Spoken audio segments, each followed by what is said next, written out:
ఇవాళ ఏదైతే ఒక కవి రాసినటువంటి పాటని మనం గుర్తు చేసుకోవాలి. ఎవడి పాలైందిరో తెలంగాణ, ఎవడేలుతుండురో తెలంగాణ అనేటువంటి విషయాన్ని ఇవాళ మనం స్పష్టంగా తెలంగాణ ప్రజలకు గుర్తు చేయాల్సినటువంటి అవసరం ఉంది.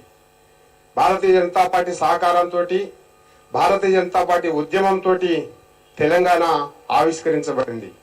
ఇవాళ భారతీయ జనతా పార్టీని ఇప్పుడున్నటువంటి పాలకులు కాంగ్రెస్ పార్టీ వేడుకలకు దూరంగా ఉంచాలనేటువంటి ప్రయత్నం చేస్తూ తెలంగాణ ఉద్యమంలో పాలు పంచుకొని తెలంగాణ వ్యతిరేకిగా పోరాటం చేసి తుపాకీ తీసి తెలంగాణ ఉద్యమకారులపైన కాల్పులు జరిపేటువంటి ప్రయత్నం చేసినటువంటి వ్యక్తి ఇలా తెలంగాణ దశాబ్ది అంటే ఉత్సవాలని చేస్తుండడం, నా ఇష్టం రాజ్యంగా నేనే చేస్తాను, తెలంగాణ ఇవాళ నా చేతిలో ఉందని చెప్పేసి గుత్తాధిపత్యంగా ఇవాళ చేస్తున్నటువంటి విషయాన్ని భారతీయ జనతా పార్టీ అన్ని కోణాల నుంచి ఆలోచన చేస్తా ఉంది.